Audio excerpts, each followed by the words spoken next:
चलिए नमस्कार दोस्तों, स्वागत है आप सभी दोस्तों का लेयर 3 एजुकेशन में। देखिए, आप लोगों ने थंबनेल में देखा होगा, आज हम लोग करने वाले हैं सीटेट का पुराना पेपर जो आया था उसके मैथ्स के कुछ क्वेश्चन यहाँ पर आज हम लोग देखेंगे। तो ये आप लोगों का पेपर है ना, इस तरीके से, है ना। ठीक है, ये प्रीवियस ईयर पेपर है आपका।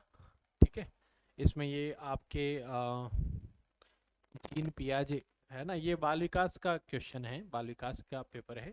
ठीक है, फिर 1930 तक आप लोगों का ये चलता है ना। उसके बाद ये गणित का भाग शुरू होता है। यहाँ पर आप लोग देखेंगे, मैं थोड़ा सा जूम भी कर दूंगा आप लोगों के लिए, ताकि आप लोगों को क्वेश्चन थोड़ा ठीक से दिख जाए, है ना।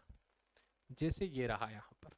ठीक है, क्वेश्चन नंबर 1 है आप लोगों के लिए एक तरीके से। ठीक है, एक मिनट, ये थोड़ा सा जूम करने में आप लोग देखिएगा, ये रहा आप लोगों का क्वेश्चन। ठीक है, उम्मीद करता हूं आप लोगों को ठीक ठाक दिखाई दे रहा होगा। क्वेश्चन नंबर 31 कि 1 सेंटीमीटर गुणा 1 सेंटीमीटर वाले 48 छोटे वर्गों को कुल कितनी प्रकार से व्यवस्थित किया जा सकता है कि परिणामिक जो क्षेत्रफल रहे वो 48 ही रहे। ठीक है, मतलब कहने का मतलब क्या है, आप यूं समझो कि यहाँ पर वर्ग कितने हैं। तो आप लोग अगर यहाँ पर ध्यान दें तो इस तरीके से वर्ग है जिनमें 1 सेंटीमीटर गुणा 1 सेंटीमीटर, ये इस तरीके के वर्ग है, मतलब स्क्वायर है, जिसकी ये भुजा भी 1 है, ये भी 1 सेंटीमीटर है। ठीक है, और ये भुजा भी आप लोगों की 1 सेंटीमीटर है। इनको कितने तरीके से आप जमा सकते हैं कि इनका जो क्षेत्रफल रहे वो 48 सेंटीमीटर स्क्वायर ही रहे। मतलब जैसे यहाँ पर 1 गुणा यहाँ पर है, 1 इंटू 1 है, तो आपके कितने होंगे टोटल? टोटल आपके पास स्क्वायर कितने होंगे? 48 होंगे। अगर उनको इन क्रम में जमा दिया जाए, एक ये यहाँ पर ऐसे करके 48 जमा दिया जाए, तो इसकी चौड़ाई जो होगी, इस पूरे की चौड़ाई, ये यहाँ पर टोटल कितने हैं? 48 हैं। इनकी चौड़ाई कितनी होगी? 1 सेंटीमीटर। लंबाई कितनी होगी? 48। तो 48 गुणा 1 कितना हो जाएगा? 48 ही हो जाएगा। तो यहाँ पर आपका एक तरीका तो ये हो गया। या फिर ऐसा कर सकते हैं कि एक और के नीचे एक और रख दे और इस तरीके से 48 की जगह 24 रख दे। मतलब आपको कुल मिला के दो संख्याओं के ऐसे जोड़े बनाने हैं, कुल मिला के दो संख्याओं के ऐसे जोड़े बनाने हैं जिनको गुणा करने पर केवल 48 ही आए। मतलब इसके क्वेश्चन के कहने का मतलब क्या हुआ कि दो संख्याओं के ऐसे जोड़े बताओ, ऐसे कितने जोड़े बन सकते हैं कि 48 ही आए। तो पहला तो मैंने यहाँ पर देखा, पहला ये देखा कि 1 गुणा 48 करे तो भी 48 आ रहा है। मतलब एक स्क्वायर रखे, उसी लाइन में सारे स्क्वायर रख दे 48 स्क्वायर, तो एक तरीका तो ये हो गया। फिर यहाँ पर मान लो 2 रख दें, तो इधर अगर 2 रख दिए तो यहाँ 24 आप रख सकते हैं, ताकि गुणा करने पर कितने बने? 48 बने। फिर अगर आप 3 रखते हैं तो यहाँ पर 16 रखेंगे तो 48 बन जाएंगे। फिर अगर आप 4 रखते हैं तो 12 का गुणा करने पर कितना आएगा? 48 आएगा। 5 का गुणा करने पर 48 आएगा नहीं। ठीक है, 6 का गुणा करें तो यहाँ पर 48 आएगा। तो यहाँ पर कितने तरीके हो सकते हैं? तो यहाँ इसके अलावा कोई तरीका है क्या? नहीं है। तो यहाँ कुल कितने तरीके हो गए आपके? 1 2 3 4 और 5, यानी कि आपके कुल 5 तरीके हैं जिनसे आप व्यवस्थित करके इस तरीके से बना सकते हैं। तो इसके पहले क्वेश्चन का जो आंसर आप लोगों का बना है वो आप लोगों का बना है यहाँ पर 48। ठीक, आगे बढ़ते हैं हम लोग, नेक्स्ट क्वेश्चन पे चलते हैं। ये आप लोगों का अगला क्वेश्चन, क्वेश्चन नंबर 32 देखना आप सभी दोस्त, करने की कोशिश करना क्या लिखा हुआ है। विद्यालय की सभा में एक कक्षा के विद्यार्थी एक पंक्ति में खड़े हैं, दोनों सिरों से रूही का जो स्थान है 19वां है, तो इस कक्षा में कुल कितने छात्र हैं? रीजनिंग का क्वेश्चन है। रीजनिंग में एक चैप्टर है रैंकिंग, है ना, या फिर पदों का व्यवस्थीकरण उसको कहते हैं, रैंकिंग बोल लो, या फिर उसको कहते हैं पदों का व्यवस्थीकरण, पदों का व्यवस्थीकरण, या है ना क्रम में, मतलब क्रम में उनको जमाना, ये आप लोगों का है। तो वो विद्यालय की एक सभा में कक्षा में विद्यार्थी एक पंक्ति में खड़े हैं, दोनों सिरों से रूही का 19वां स्थान है। मतलब इधर से भी रूही 19वें नंबर पर है, इधर से भी रूही 19वें नंबर पे है। तो 19 दूना आप 38 कर दो, और 38 में रूही का स्थान 2 बार काउंट हुआ है, इसलिए एक माइनस कर दो। तो इसका करेक्ट आंसर कितना हो जाएगा? 37 हो जाएगा, 37 हो जाएगा। कितना हो जाएगा इसका आंसर? 37 हो जाएगा। कैसे? जैसे 5 विद्यार्थी है ना, है ना, A B C D E, ये 5 विद्यार्थी हैं। अगर आप लोग ध्यान से देखें, अगर आप लोग ध्यान से देखें तो ये जो सी है ना, सी, इस सी का स्थान दोनों तरफ से तीसरा है। इधर से भी इसका स्थान 1 2 3 है, इधर से भी इसका स्थान 1 2 3 है। तो 3 स्थान इसके दे रखे। मान लो यहाँ वो बोल देता, क्वेश्चन ऐसा होता कि एक व्यक्ति है जिसका स्थान दोनों तरफ से तीसरा है, तो उसमें कितने छात्र हैं, तो हम 3 का क्या करते, डबल करते, 3 दूना 6 करते, लेकिन इसका स्थान 2 बार काउंट हो रहा है, इसलिए हम लोग क्या कर देते, -1 कर देते। उम्मीद करता हूं आपको समझ में आ रहा होगा। जैसे मान लो मैंने कहा कि राम का स्थान उसकी कक्षा में दोनों तरफ से 22वां है, दोनों तरफ से 22वां स्थान है उसका, दोनों तरफ से 22वां स्थान है। तो आप बताओ उसकी क्लास में कुल कितने छात्र हैं। अगर उसका स्थान दोनों तरफ से 22वां है तो उस क्लास में कितने छात्र हैं। तो आप ध्यान देंगे कि 22 का कुछ नहीं करना है, डबल करना है 44, और राम का स्थान 2 बार काउंट हो रहा था, तो इसलिए हमको एक बार क्या करना पड़ेगा, माइनस करना पड़ेगा। तो 43 इसका आंसर हो जाएगा कि राम की कक्षा में कुल कितने छात्र हैं, तो 43 छात्र हैं। क्लियर हो रहा है ये, ठीक है। तो इस टाइप का क्वेश्चन अगर आपका आता है तो आप इस तरीके से कर सकते हैं। नेक्स्ट क्वेश्चन पे चलते हैं। क्वेश्चन नंबर 33 देखिएगा। ये रहा क्वेश्चन नंबर 33। देखना मेरे सभी दोस्त क्या लिखा हुआ है। 33 इसलिए क्योंकि 31 पहला, 32 फिर 33, 30 क्वेश्चन आते हैं सीटेट में आप लोगों के, है ना। 5 सब्जेक्ट है ना, 30 क्वेश्चन सभी के, है ना। हिंदी हो गया आप लोगों का, इंग्लिश हो गया, इंग्लिश की जगह संस्कृत भी आता है ना आपका, फिर मैथ्स हो गया, पर्यावरण हो गया और बाल विकास हो गया, ठीक है। चलिए इसका आंसर करिएगा आप सभी दोस्त। क्या आंसर आप लोगों का बन जाएगा, अस्मिता विद्यालय की गोष्ठी। गोष्ठी का मतलब होता है मीटिंग, ठीक है। ये यहाँ लिख रखा है, देखो आपका इंग्लिश हिंदी दोनों में आता है, ठीक है। गोष्ठी में 8:30 बजे से 15 मिनट पहले पहुंची। वह अपने सहकर्मी से आधा घंटा पहले पहुंची, जो कि गोष्ठी के लिए 40 मिनट की देरी से पहुंचा था। तो गोष्ठी का निर्धारित समय क्या था, तो वो जो मीटिंग थी उसका ओरिजिनल टाइम क्या था, वो आप लोगों को बताना है, ठीक है। इसमें हम लोगों को ये चेक करना है कि जो मीटिंग है वो ओरिजिनल किस टाइम पर हो रही थी, वो आप लोगों को बताना है, ठीक है। कोशिश करिएगा आप लोग। देखो अस्मिता 8:30 से 15 मिनट पहले पहुंची, ठीक है। 8:30 से 15 मिनट पहले मतलब वो अस्मिता जो है विद्यालय कितनी बजे पहुंची, तो आप कहेंगे जी वो पहुंची 8:15 AM पर पहुंची। यहां तक क्लियर है। 8:30 से 15 मिनट पहले पहुंची मतलब 8, 8:15 पे पहुंच गई। अब वो कह रहा है कि वह अपने सहकर्मी से, वो जो है अस्मिता अपने सहकर्मी से यानी कि उसके साथ में जो काम करने वाला व्यक्ति है उससे आधा घंटे पहले पहुंची, उससे आधा घंटे पहले पहुंची वो। तो उसका सहकर्मी कितने बजे पहुंचा होगा। अगर वो 8:15 बजे पहुंची, जो कि उससे आधा घंटा पहले आ गई थी, तो वो आधा घंटा लेट आया, मतलब वो 8:45 पे आया होगा। सहकर्मी जो है वो 8:45 AM पे आया होगा, तभी उससे आधा घंटा पहले आ गई थी ये, है ना। जो मतलब सेकंड पर्सन सहकर्मी की बात हो रही है। सहकर्मी गोष्ठी के लिए 40 मिनट लेट था, मतलब जब गोष्ठी शुरू हो रही थी उससे 40 मिनट लेट पहुंचा था। तो अगर ये 40 मिनट लेट है मतलब इससे 40 मिनट पहले गोष्ठी शुरू हो रही थी, तो 8:05 AM पे गोष्ठी शुरू हुई थी, यानी कि जो मीटिंग है वो 8:05 पे शुरू हुई होगी, यानी कि ऑप्शन डी जो आप लोगों का बन रहा है, फोर्थ वाला जो आ रहा है वो आपका बिल्कुल सही है। क्लियर हो रहा है क्या, है ना। बात समझ में आ रही है। जैसे अपन नहीं लेट हो जाते हैं उसके बाद कैसे भागते हैं कुत्तों की तरह ठीक है।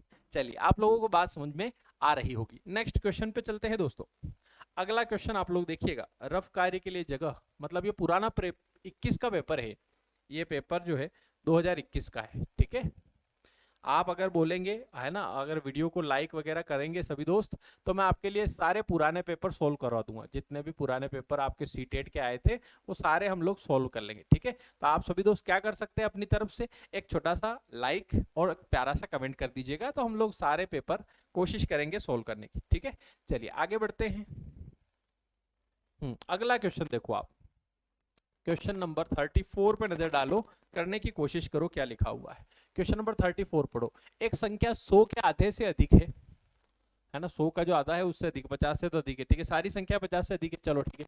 ये 6 दहाई से अधिक और 8 दहाई से कम है। 6 से अधिक है और 8 से कम है। 8 दहाई से कम है मतलब 80 से कम है 8 दहाई से कम है इसका मतलब 80 से कम है, तो ये ऑप्शन तो आपका कट गया। और 6 दहाई से अधिक है मतलब ये ऑप्शन भी कट गया है, ठीक है। इसमें अंकों का योग 9 है, ठीक है, 9 है। इसका दहाई का अंक इकाई से दुगुना है। दहाई का जो अंक है वो इकाई से दुगुना है। दहाई का अंक इकाई से दुगुना है। हा, वाह क्या क्वेश्चन है, ठीक है। तो संख्या क्या है, तो संख्या 63 है। जितनी कंडीशन उसने दे रखी है अगर वो सारी कंडीशन ये फुलफिल करता है तो मतलब आपका आंसर 63 ही होगा। क्लियर है यहाँ तक। चलो आगे बढ़ते हैं, नेक्स्ट क्वेश्चन पे चलते हैं। क्वेश्चन नंबर 35 देखना, विभिन्न लेखन लेखन सामग्री वस्तुओं की दरें नीचे दी गई है। मतलब ये क्रेयोन का एक पैकेट कितने का मिलता है? 15.50 का मिलता है। पेंसिल का एक पैकेट 14 रुपए का है ना। और स्केच पेन का पैकेट 22 रुपए का। बचपन में अपन भी लाते थे ना, बचपन में देखो अपने भी कॉपी पेन आता था, कॉपियां आती थी जुलाई के महीने में, अपने पिताजी लेके आते थे नई किताबें, है ना, और नई कॉपियां, फिर उन पे कवर चढ़ाते थे अपने पापा, है ना, फिर स्टेपल करते थे, ऊपर एक स्टिकर लगाते थे, यूं टेढ़ा, यूं भी नहीं कि ये जैसे कॉपी है तो स्टिकर भी अपना यूं लगता था, यूं टेढ़ा, है ना, उस पर नाम वाम भी लिखते थे, बात अलग थी उस समय की। चलो हाँ, एक कैंची कितने रुपए की भैया? 17 रुपए की। रबड़ कितने का? 2 रुपए का। तो अब चमकीले कागज की एक शीट, अब इसने ये सब क्या कर रखा है? दरें दे रखी है, मतलब रुपए दे रखे हैं। फिर उसके बाद वो कह रहा है कि उसने, सोहेल ने क्या क्या खरीदा, तो आप बताओ, है ना। देखो सोहेल ने क्या क्या खरीदा, उसने खरीदा एक पैकेट तो क्रेयोन खरीदा, 2 पैकेट पेंसिल के खरीदे, एक पैकेट पेपर स्केच पेन खरीदा, एक कैंची खरीदी, चमकीले कागज की 5 शीटें खरीदी, एक पैकेट सजावटी स्टिकर खरीदा। तो उसने कितना भुगतान किया? तो जितने भी दर हैं उनका गुणा कर लेना है, जो जो भी चीजें हैं। जैसे यहाँ पे वो थोड़ा सा क्वेश्चन आगे पीछे है ना। सबसे पहले तो एक पैकेट क्रेयोन खरीदा, क्रेयोन खरीदा एक पैकेट, ठीक है, तो 15.50 तो वो हो गए, है ना। इसको थोड़ा और छोटा करते हैं यार, ताकि मैं यहाँ पर गुणा कर सकूं, नहीं तो मेरा गुणा ही नहीं होगा। ठीक है, आपको थोड़ा देखने में समस्या होगी दोस्तों, लेकिन थोड़ा एडजस्ट करना, सवाल भी तो करना है ना अपने को। एक पैकेट क्रेयोन का खरीदा, ठीक है, मतलब यहाँ पर एक पैकेट ये खरीदा तो 15.50 ये हो गए। फिर उसके बाद 2 पैकेट पेंसिल के खरीदे, पेंसिल का एक पैकेट 14 रुपए का, 2 पैकेट ये खरीदे, ठीक है। उसके बाद 2 पैकेट पेंसिल के बाद एक packet sketch pen, sketch pen का एक पैकेट खरीदा उसने, ठीक है। फिर उसके बाद एक कैंची खरीदी भैया, एक कैंची, ठीक है। उसके बाद चमकीले कागज की 5 शीट, चमकीले कागज की एक शीट 2.5 रुपए की, उसने 5 शीटें खरीदी, ठीक है। फिर उसके बाद एक पैकेट सजावटी स्टिकर, सजावटी स्टिकर का एक पैकेट 5 रुपए का, ठीक है। ये सब उसने खरीदा है। अब मैंने क्या किया, जो दर है उसके सामने गुणा कर लिया, ठीक है। यहां पर क्या किया, अच्छा ये जूम नहीं होगा, चलो, तो 15.50 तो ये हो गए, 14 दूनी 28 रुपए ये हो गए, ये 15.50 है ही सही, 15.5 रुपए ये है, फिर 22.50 ये है क्योंकि एक ही है, फिर 17 रुपए ये है, फिर 2.5 इंटू 5 25 25 25 125, तो 10.25 रुपए ये, है ना। 25 पंजे 125 है ना। गलत गुणा कर रहे हो भैया, देखो 1 मिनट, 2 पंजे 10 तो ये हो गया, 5 5 25 ये हो गया, तो 2.5 रुपए 10, 12.5 रुपए ये हो गए, ठीक है। 5 रुपए ये हो गए, सबको जोड़ लो आप, 28 रुपए ये, है ना, और 17 रुपए ये, और 28 और 17 कितने हो गए, 8 7 15 5 लगा 1 3 1 4 45 रुपए तो ये हो गए, ठीक है। ये खत्म, ये खत्म। 15 ने 22 कितना होता है, एक 23 कर लो इसको, 23 ने 15 कितना होता है, 23 10 33, 33 ने 5 38 ये हो गया, ये दोनों भी खत्म, ठीक है। इनको जोड़ो, 12 5 17 17.5 रुपए, 17.5 और ये, बस 5 का 5 कर लो, 7 5 12 ना 8 20 की जीरो से लगा 2 2 4 6 3 9 1 10, तो 100.5 रुपए कितना आ रहा है, 150 रुपए, यानी कि 100.5 रुपए इसका करेक्ट आंसर है। तो यहां पर आपका बिल्कुल सही जवाब ऑप्शन नंबर सी होगा, 100.5, कुछ नहीं करना था इसमें, कैलकुलेशन थी बस, ठीक है। आगे बढ़ते हैं, नेक्स्ट क्वेश्चन पे चलते हैं। अगला क्वेश्चन आप देखो,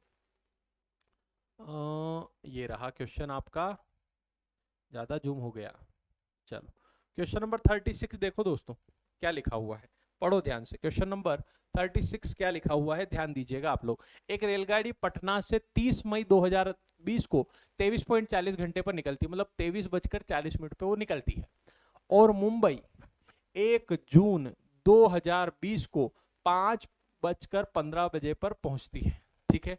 तो रेलगाड़ी की यात्रा का कुल समय कितना है, वो कुल कितने समय तक चली, ये आप लोगों को बताना है। रेलवे टाइम 24 घंटे में होता है, आप लोगों को पता है। स्टेशन वगैरह गए हैं तो रात में जैसे आप वहां पहुंचे तो क्या यार 22 बज रहे हैं, तो फिर आपको पता चलता है कि 22 मतलब 10 बज रही है ना। तो ये स्टेशन का टाइम है या ट्रेन का टाइम है, ठीक है। तो आप लोग बताइएगा क्या आंसर आप लोगों का बन जाएगा, सॉल्व करिएगा, ठीक है। तो रेलगाड़ी पटना से 30 मई 2020 को निकल रही भाई साहब, 30 मई 2020 को निकल रही है ना। तो 31 मई के टोटल, 31 मई के टोटल 24 घंटे तो वो चलेगी, है ना।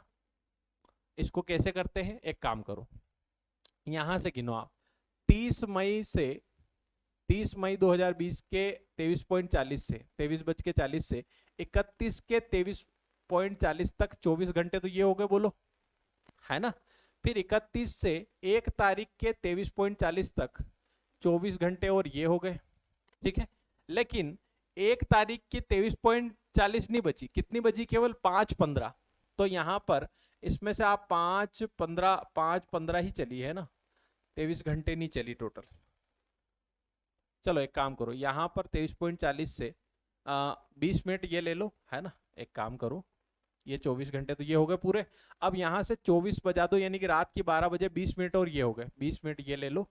फिर और 5:15 ये ले लो, 5 और 15, 5.15 और 20 मिनट ये जोड़ दे तो 5 और 20 इसमें जोड़े 15 में तो 35 हो गया। 5 घंटे 35 ये ने 24 घंटे ये, 24 ने 5, 29 घंटे और 35 मिनट। तो 29 घंटे 35 मिनट ये आपका ऑप्शन नंबर सेकंड वाला जो बिल्कुल सही है वो बिल्कुल करेक्ट आंसर आप लोगों का बन जाएगा। बोलो क्लियर है, यहाँ तक बड़ा आसान है, बस केवल आपको गिनना था समय, ठीक है।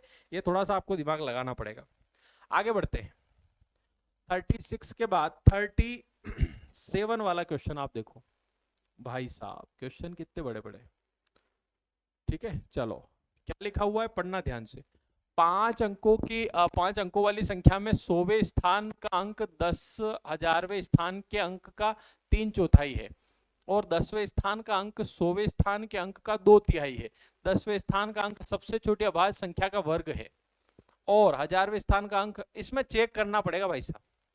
मतलब यहां जो बात लिखी हुई है इससे हमको पता चलेगा कि वो कहना क्या चाह रहा है। मतलब आपका जो 10वां स्थान बोले, मतलब जैसे अगर वो कह रहा है ना यहाँ पे 5 अंकों की संख्या 100वें स्थान का मतलब वो सैकड़े वाले स्थान की बात कर रहा है।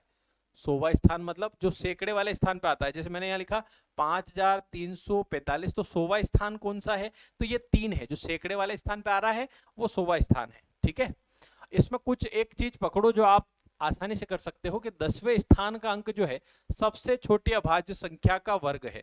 10वें स्थान पर मतलब दहाई पे जो अंक आ रहा है वो सबसे छोटी अभाज्य संख्या का वर्ग है। सबसे छोटी अभाज्य संख्या पता होनी चाहिए अपने को। सबसे छोटी अभाज्य संख्या होती है 2 का वर्ग है यानी कि 4 है। तो यहाँ आ रहा है एक, तो और कोई ऑप्शन तो नहीं है। अगर कोई और ऑप्शन नहीं होगा तो ये आंसर होगा अपना। बोलो आप, केवल एक बात से आप आंसर ढूंढ सकते हो, बस आपको यह पता होना चाहिए कि सबसे छोटी अभाज्य संख्या का वर्ग है। सबसे छोटी अभाज्य संख्या 2 का वर्ग 4, जो कि केवल एक ऑप्शन में आ रहा है। दहाई का स्थान 4 होना चाहिए, ये उसने बोला है, ठीक है। तो पूरा क्वेश्चन आपको पढ़ने की जरूरत नहीं है, पूरा क्वेश्चन सोल्व करने की भी जरूरत नहीं है। इसमें आप पहले ऑप्शन देखिएगा, उससे आपको जल्दी इजी वे में आप लोगों का सोल्व होगा। क्लियर यहां तक? नेक्स्ट क्वेश्चन पे चलते हैं।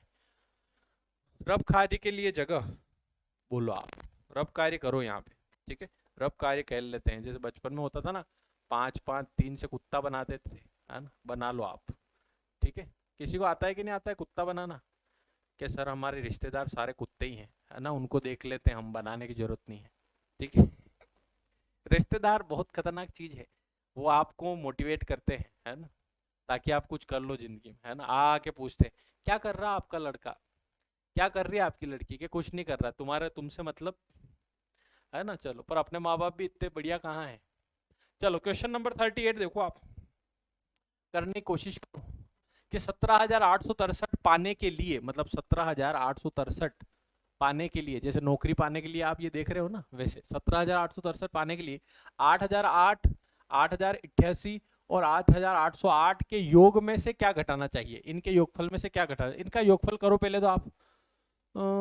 8,008 है, फिर 8,088 है, फिर 8,808 है। बोलो आप, 8 के 24 का 4 असिल लगा 2, 8 तो 10 की 0 असिल लगा 1, 9, 8 या 24, 24,901, है ना।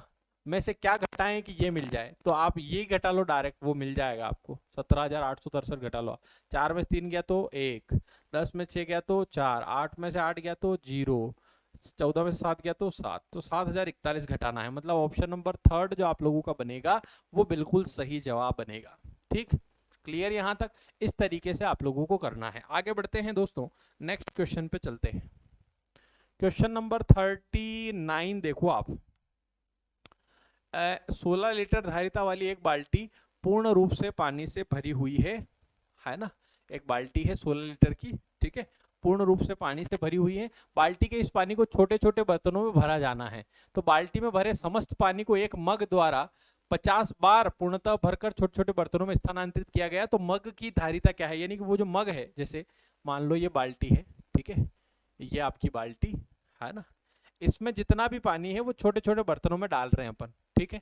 ये बाल्टी है, अब एक मग से हम लोग भर करके डाल रहे हैं, यूं समझ लो ये एक मग है, ठीक है, इससे भर भर के हम डाल रहे हैं। तो ये एक मग कितने, मतलब इसमें कितने मिलीलीटर पानी आएगा। तो देखो 16 लीटर है, तो 16 लीटर को पहले तो मिलीलीटर में बदल दो। 1 लीटर बराबर 100 ml होता है, तो 16 लीटर बराबर 1600 ml हो जाएगा। और टोटल कितने मग है, 50 बार उन्होंने भरा है, तो एक बार कितना भरा होगा वो निकाल लो आप। 5 से भाग लगाओगे, लीटर से मिलीलीटर में बदल रहे ना अपन, मिलीलीटर ही तो है। 1 लीटर में 100 मिलीलीटर होता है, क्या 1000 मिलीलीटर होता है। 1 लीटर में कितना मिलीलीटर होता है, महेंद्र सिंह धोनी। तो ये मिली है, ये सेंटी है, ये डेसी है, और तेरी की यहाँ लीटर आएगा, लीटर से मिलीलीटर में आ रहे हैं। 1 2 3 1000 आएगा ना, 16,000 आएगा भाई साहब, ठीक है। हाँ, तो 0 0 काट ली, 5 से कर लो, 5 या 15, एक बचा 5, 320 ml का आएगा भाई साहब। यहीं कहीं होगा, कहीं जाए वो तो, आंसर तो यही होगा 320, ये रहा देखो, 320 ml का होगा। एक मग जो होगा वो कितने ml का होगा, 320 ml का होगा। क्लियर यहां तक। आगे बढ़ते हैं, अगला क्वेश्चन करते हैं, नेक्स्ट क्वेश्चन पे चलते हैं। रफ कार्य के लिए जगह, ठीक है भैया। अगला क्वेश्चन देखो आप, क्वेश्चन नंबर 40 वाला क्वेश्चन आप देखो क्या लिखा हुआ है, पढ़ो ध्यान से। लिखा है एक टैक्सी का मीटर पहले 2 किलोमीटर की यात्रा के लिए 50 रुपए का भाड़ा दिखाता है। मतलब अगर आप शुरुआत के 2 किलोमीटर जाते हो तो उनका भाड़ा कितना बताता है, 50 रुपए बताता है, 2 किलोमीटर का भाड़ा 50 रुपए। हाँ, उसके बाद प्रति किलोमीटर की यात्रा के लिए 16 रुपए का भाड़ा दिखाता है। मतलब उसके बाद अगर आप हर 1 किलोमीटर चलते हो तो उसके लिए 16 रुपए प्रति किलोमीटर का भाव है। उसने कहा कि मंजू अपने घर से रेलवे स्टेशन तक यात्रा के लिए 258 रुपए का किराया देती है, तो उसका घर रेलवे स्टेशन की दूरी कितनी है ये बताना है आपको, ठीक है। तो उसका घर और रेलवे स्टेशन के बीच की दूरी कितनी है ये आप लोगों को बताना है, ठीक है। चलो देखो, तो यहां पर देखो एक काम करो, टोटल 258 रुपए उसने किराया दिया भाई साहब, उसमें से ये 2 किलोमीटर के 50 रुपए आप माइनस कर लो। तो अगर ये 50 रुपए माइनस कर लिए मैंने, तो बचे कितने, 208 रुपए। ये 208 रुपए 16 रुपए के हिसाब से गिने जाएंगे, क्योंकि प्रति किलोमीटर 16 रुपए देती है। अगर 2 किलोमीटर ये हटा दे तो हर 1 किलोमीटर का 16 रुपए है। तो 208 रुपए कितने किलोमीटर के लिए, तो 16 का भाग लगा लो आप। 16 से करोगे, 16 एकम 16, फिर बचा 4, तो 16 तिया 48, मतलब 13 किलोमीटर वो चलेगी। तो 13 आंसर नहीं लगाना है, क्योंकि शुरुआत के 2 किलोमीटर भी तो वो चली थी। तो 13 तो ये ना, शुरू में 2 किलोमीटर के 50 रुपए दिए वो अलग, तो 13 ने 2, 15 किलोमीटर। तो इसका करेक्ट आंसर जो बनेगा वो बनेगा 15 किलोमीटर। ऑप्शन नंबर सी जो आप लोगों का बनेगा वो बिल्कुल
ठीक है। तो इस तरीके से आप लोग ये चेक कर सकते हैं। इसमें पता नहीं आवाज मेरी कहाँ चली गई थी।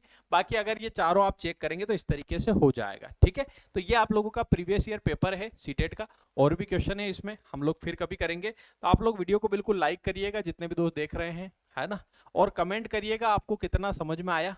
ठीक है, अगर समझ में आया है तो आप लोग देखिएगा यहाँ पर जितने भी दोस्त देख रहे हैं उनको मैं बता दूं कि आप लोगों के लिए सीटेट का पूरा कोर्स अवेलेबल है। सीटेट 2023 जो आपकी आ रही है उसके लिए मैथ्स का पूरा कोर्स अवेलेबल है। अरिथमेटिक प्लस पेडागोजी आप लोगों को मिल जाएगा केवल 499 में। उसके लिए आप लोग ऐप डाउनलोड कर लेना, लेयर 3 एजुकेशन, है ना। आपको ऐप डाउनलोड करना है लेयर 3 एजुकेशन। इस ऐप में आपकी कंप्लीट क्लासेस चल रही है। अगर आप लोगों को मेरा पढ़ाया हुआ समझ में आ रहा है तो आपको पूरी चीजें समझ में आएगी। ठीक है, तो जिन दोस्तों को सारे चैप्टर पढ़ना है वो सीटेट के लिए 499 में ये पूरा कोर्स ज्वाइन कर सकता है। और 1 साल की वैलिडिटी है। इसमें पेडागोजी भी पढ़ाई गई है और मैथ्स भी पढ़ाई गई है। बहुत अच्छे से पढ़ाई गई है, आपका एक भी डाउट नहीं रहेगा और बहुत अच्छे से आपकी मैथ्स हो जाएगी। अगर आपके मैथ्स में नंबर कटते हैं तो वो आपकी बार से नहीं कटेंगे। ठीक है दोस्तों, चलिए मिलते हैं नेक्स्ट वीडियो में। तब तक के लिए अलविदा। वीडियो को लाइक करिएगा, कमेंट करके बताइएगा क्लास कैसी लगी। थैंक यू सो मच, धन्यवाद, गुड नाइट।